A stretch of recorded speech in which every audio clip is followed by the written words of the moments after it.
let's talk a bit more Pantheon Battle of the Gods strategy. I can do that because it's not a live thing that I'm uploading. You see that we managed to get to the top 4 with my VIP4 account. Currently VIP4, we talked about whether we make a purchase. You will figure out at the end of the video how I decided, because I've made the decision already.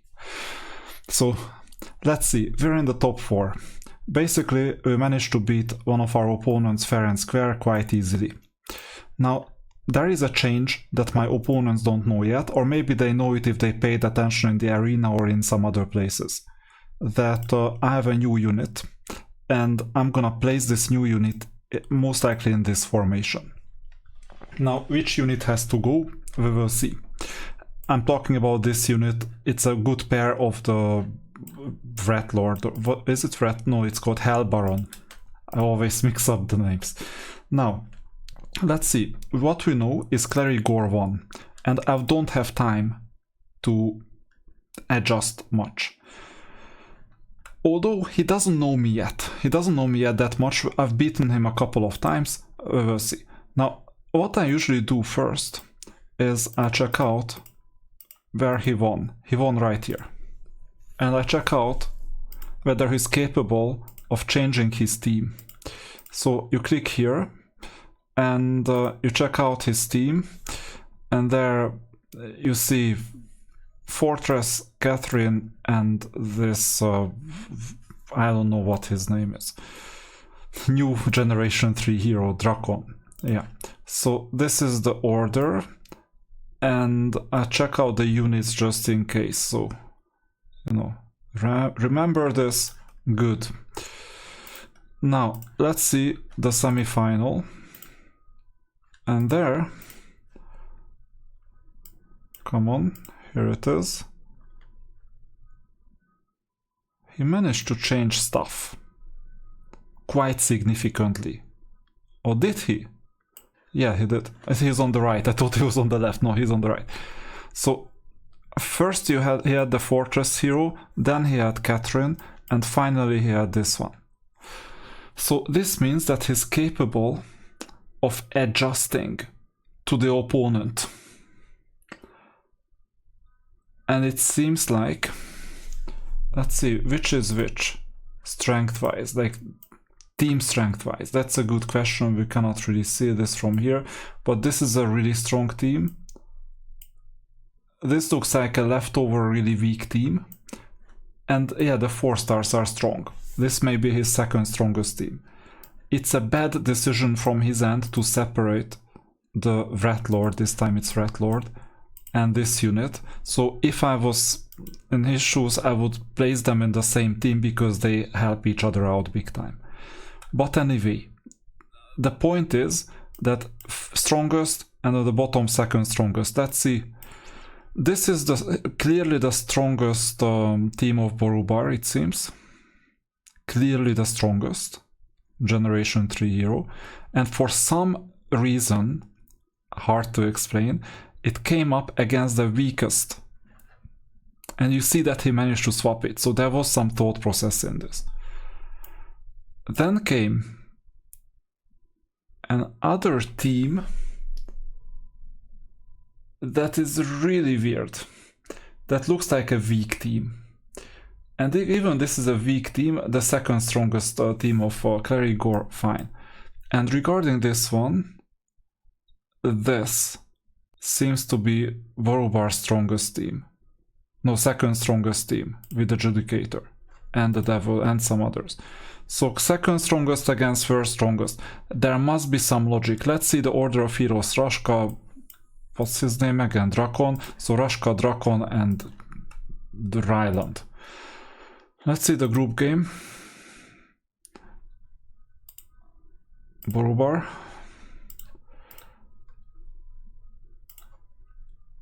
Rashka, Drakon, Ryland. How interesting. He doesn't change. So what Clerigor is doing is level 1 thinking. Level 0 is that when you have a fixed team and that's it. Level 1 is you swap your team based on what your opponent could be capable of. We have 2 options. Option number 1 is that we assume that he's gonna do level 1 thinking and adjust accordingly with respect to how we would beat ourselves based on his strategy. So what does this mean? We have 3 teams, 2.5 million, 3 million and 2.4 million. This is the weakest team with the leftovers, although Catherine is kind of strong. Rashka is kind of strong too, by the way. So I would assume that he will do everything in his power to avoid the second team. If he doesn't pay attention to who we are and that we keep on changing things. I would assume this, that he would avoid number 2. And his strongest team is gonna be against number 1, his second strongest against number 3. What does this mean?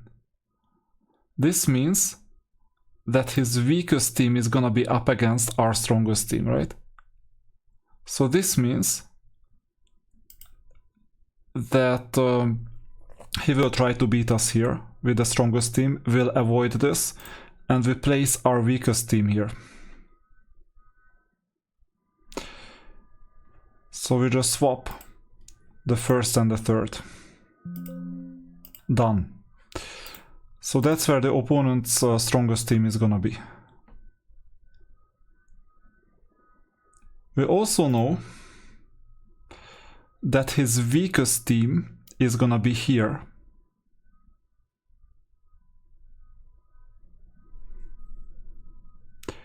Let's swap this back. I was a bit confused. This was the original setup, okay. So his strongest team is gonna be number 1. I'll take notes because otherwise I forgot. So 1, 2, 3 of Cleric.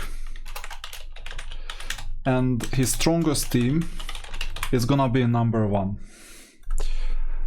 His second strongest team is gonna be number 3.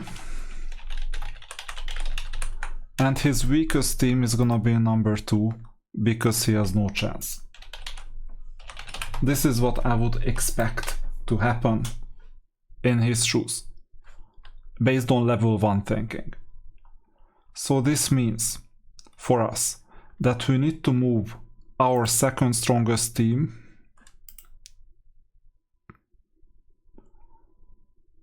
to the weakest team. So let's see first of all if this is correct, because I need to double check once again that Rashka, Drakon, yeah, Rashka, Drakon and Catherine. So Rashka, Drakon, Catherine, our formation is still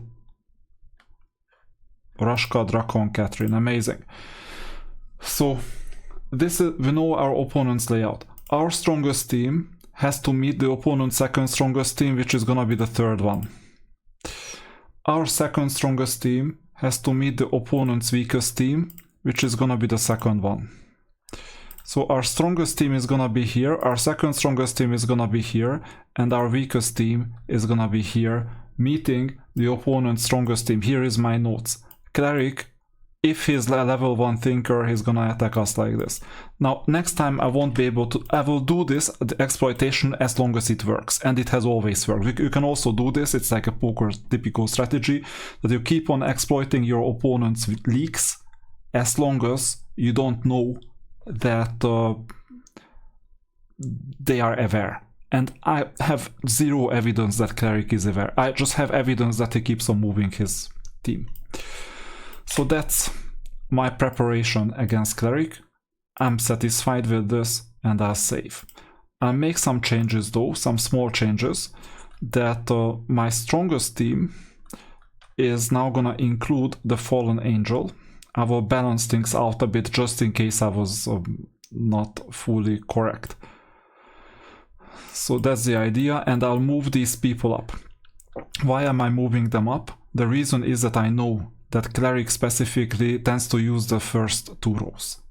I know this based on my opponent's tendencies. And, come on, what is going on?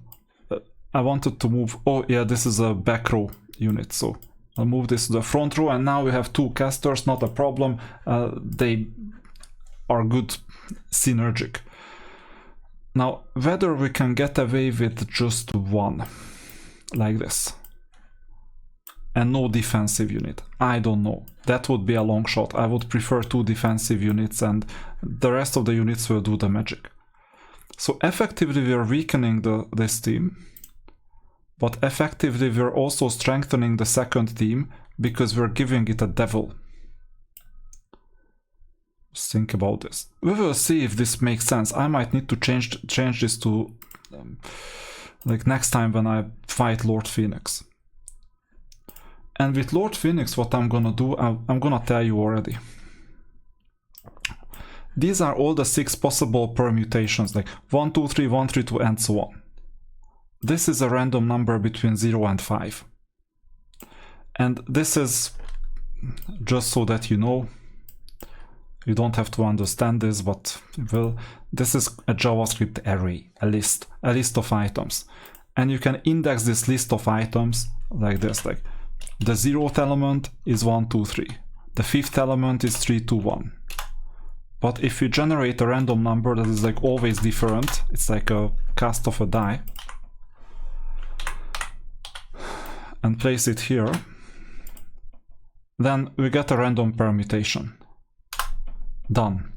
What I need to do once I play Lord Phoenix, I swap the second team and the third team, and I keep the first team.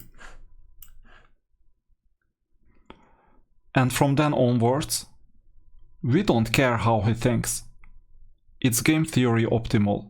Just like in case of rock, paper, scissors, if you can randomize your move, it's optimal, it's unexploitable.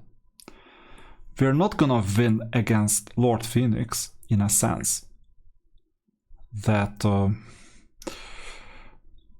we get an edge over him, but we're unexploitable, so whatever he does, whatever he thinks about strategy, we don't care about it. That's the point. We don't care on what level he thinks, because we are randomized. That's it. If I was in Lord Phoenix's situation, I would make sure to make my teams as even as possible. Let's see if he did that. That's the only way for him to like really ace things. But it seems like the first one is strong enough as a second strongest team. The second one is strong enough as a third strongest team, but it's quite strong. And this is the squad that is crazily strong. So I would love to avoid the third team. I don't know if I can. And we will see how he exploits us. I don't care about his thought process at the moment because I'm randomized. I know that after the first fight, if I happen to win Clary Gore's fight, then I will swap the second team and the third team. This decision is pre-made, I don't have to think about it, and it was randomized. So it's unexploitable. He doesn't know it because it's not gonna be online today, this video. And this opponent, I mean, you see that he won somehow, or she won, I don't know. But, well, okay, let's put it this way, he has 2 strong teams. Strong enough, but only 1-star, 3-star. I don't know if my second strongest team beats his strongest team, but if it does, then even if I lose, third place is basically guaranteed. Close to guaranteed. So that's the idea. We're hoping to win. And by the way, we got second place in the arena. Again. And it was quite easy actually. So you saw that I managed to beat Luca easily. And we stayed VIP 4. I told you my decision that I would decide now whether to keep VIP 4 or purchase something. If I purchase something, you will see it in the next video, but I won't hold it for too long. My decision is already made. Now just let's see how we beat these VIP 9 plus players, or VIP 11. You see, with a VIP 4 account. And now Luca is trying to fight us. He was trying to attack us. Or me, to be exact, but us as a team. He was trying to fight it, but you see he's like getting demolished. Or we are getting demolished, that's interesting. We were getting demolished, but near the end, it's just a lost case. You see that we lost most of our energy, but yet he couldn't do anything, despite the fact that it's dangerous. He's like really synergic. His team is excellent. I know this team, I played this type of team on other servers. So that's the idea. We secured second place, we kept second place. Here we only secured second place, by the way, because in the last second Lord Phoenix managed to beat us, but we can beat him as well, so you can see the report. This is the last second thing. What I usually do with Lord Phoenix is that I keep on attacking him until I find the good combination, because he keeps on varying his defense. And then with the same team, I try to beat the first player, which is, you know, Windry's signature move up to first place in the morning and then fall back. And this is what happened as well. I attacked him with the same team, and then unfortunately I was busy with the other arena. So 10 seconds before the end I made the Glory Arena attack. I came back here to guard whether anyone attacks me back, and no one did. But at the same time I lost second place to Lord Phoenix. The only thing I could do was to change my defense, which I did, and to make sure that Lord Phoenix is in second place, because he was the most likely to attack me. And I also checked out who was online and who wasn't online. You can see it in the guild hall. Windry hasn't been online for 14 hours, that's quite long. Luca for 2 hours, some people are still online, Lord Phoenix 2 hours ago. So you see, I saw who was online, and everyone was online from the top 6, except Windry. So that was a difficult fight. I had to pay attention to both of these things. That's the only server that I can manage with live attacks at the moment. So that's the difficulty. And now comes a decision. I told you that I will tell you about the decision. I will stay as VIP4.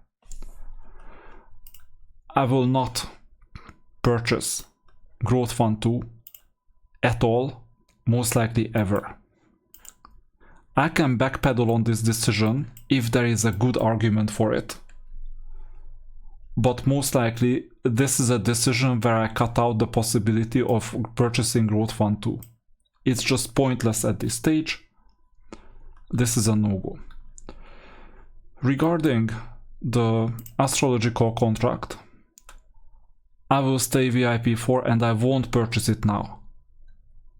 I'm fine as it is. I chose the harder path. The harder path of trying to navigate this relatively complex and hard game in the best possible way and still fight for second place. Lord Phoenix, I don't care. He can be like 20 million. He can get to 20 million power. He's not my opponent. He purchased a $7 artifact just today. This artifact came out today. He already purchased it. He keeps on spending, and I keep on respecting that. Yeah, based on this, he deserves first place. Now, once he stops spending or once he gets bored, he's out, and then I will overtake him sooner or later. I've seen this pattern over and over and over again. They will give up. I know those who won't. For example, on the other server, I see that Marcus is not gonna give up any time until he reaches first place. Once he reaches first place and he stays in first place for a while, maybe he quits and then we can climb back to first place if I want this at all. I don't know. I've reached everything that I wanted on that server as a VIP0. Here, sooner or later, he might get bored. And once he gets bored because no one is fighting him, because why would I fight him? What's the point? I mean, I can show you, I did try. Not here in the report. I tried like 3 times. No one is fighting. Like, what's the point? I tried different formations, both teams, now with the Fallen Angel as well. Try this out. Just look at this. Like, is this a fight worth doing? I mean, I kept on changing the team, but sooner or later I might stop fighting him at all, because it's pointless. In the other game modes where I have a strategy, and that strategy is more important than just, well, not more important, but it can counter strength. And in the Pantheon, it's still interesting, but there is gonna be a time when and maybe that's already today, when Lord Phoenix's third best team is gonna beat my second best team, and then I'm unable to do anything. Because all his teams are gonna beat my second best team, and from then onwards, the best I can hope for is 1 victory and 2 losses. That's the absolute best. Look at this, his like flawless victory against Finri. Like 3-0. And in the group game as well, the group game is kind of easy. But in the group game, flawless victory, 3-0, 3-0. Okay, these are easy opponents, but still. This is what I'm expecting as a result in this match. So I know that in the final he's gonna be there. And chances are that he's gonna win. It's highly likely that he's gonna win. But it's not a problem. Runner-up is fine. Third place is fine as well. Third place match doesn't really matter. We got the 400 artifact essence anyway. We've gotten that already. And by the way, I will get buffed. Here in the King store, I have like 150 of this currency already. This is the first time I can purchase buffs, but that's gonna happen tomorrow. So the decision is the hard way. Because if I purchased, let's say I purchased Growth Fund 2. Let's say I purchased the contract, everything. What's the point? I'm second already in the arena most of the days. Maybe 1 out of 20 times it's not the case. But Clerigor sooner or later may find the way to beat me. Borubar is slacking off more and more, so most likely he's gonna drop back sooner or later. Or give up altogether. So they can outspend me no problem, then I won't be in second place. But to spend like $60 worth of stuff, like real money, to get some diamonds and make the game easier, to get an easy second place where these two people won't be able to challenge me at all. What's the point? I won't be able to beat Lord Phoenix even then. So then what's the point of purchasing Growth Fund 2? I would just incentivize him to be even stronger, because it seems like that based on his sense of security, he wants to get a gap between himself and second place. And this is something you can see with the artifacts. No one else has this artifact. This just came out today.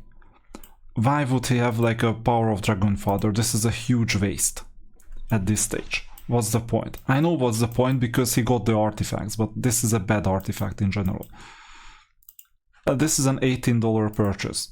This is another $18 purchase. These are starters. Well, he's not doing the same thing as Selokan, so he's not like this VIP 13 Selokan type who purchased all the artifacts. But some of these artifacts, once he continues purchasing them, it's gonna be over. It's gonna be really over, because then with the legendary armor I won't be able to touch him like at all. So that's the idea, to get a sense of certainty and not execute, let's say, on every single day at 9 PM server time. Why? This is the main challenge in the game at the moment. That I try something out every single day to close the gap to Borubar, who I know that is like VIP 11 plus, or VIP 9 plus at least. To close the gap to Cleric, to close the gap to Lord Phoenix, it won't happen. The gap may just increase, it will keep on increasing as long as he still keeps on spending. So he's not a competitor, he's on a different level. I'm benefiting from him being there, by the way.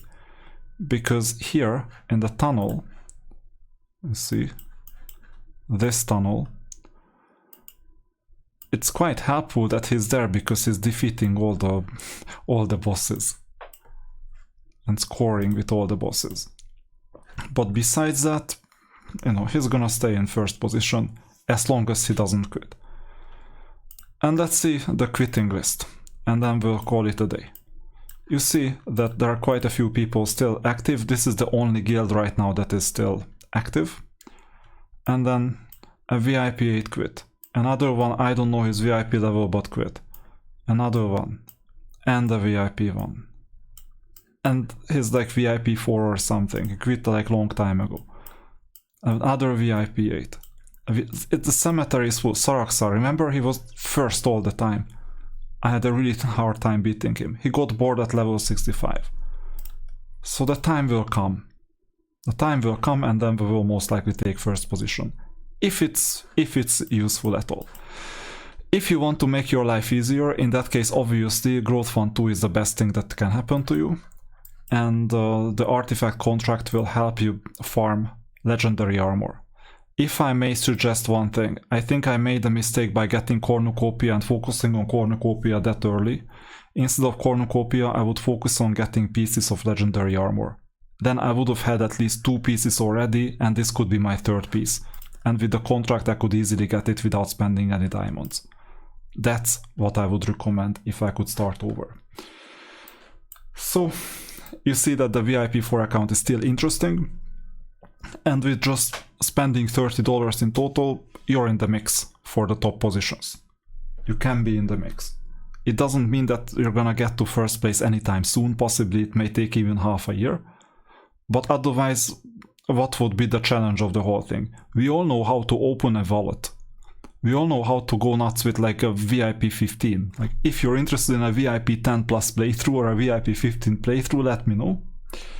Maybe we can figure out how to make this happen, but it's not something that I would invest just to run a YouTube channel. That I've never paid like $1,000 for a game. Like what's the point?